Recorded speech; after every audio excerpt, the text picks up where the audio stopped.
بسم اللہ الرحمن الرحیم۔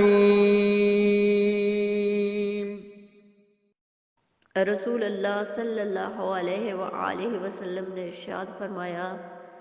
جس رات مجھے معراج کرائی گئی، اس رات میں ابراہیم علیہ السلام سے ملا۔ ابراہیم علیہ السلام نے فرمایا، اے محمد صلی اللہ علیہ وآلہ وسلم، اپنی امت کو میری جانب سے سلام کہہ دینا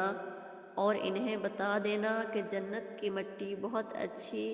زرخیز ہے، اس کا پانی بہت میٹھا ہے اور وہ خالی پڑی ہوئی ہے، اور اس کی باغبانی یہ کلمات ہیں: سبحان اللہ والحمد للہ ولا الہ الا اللہ واللہ اکبر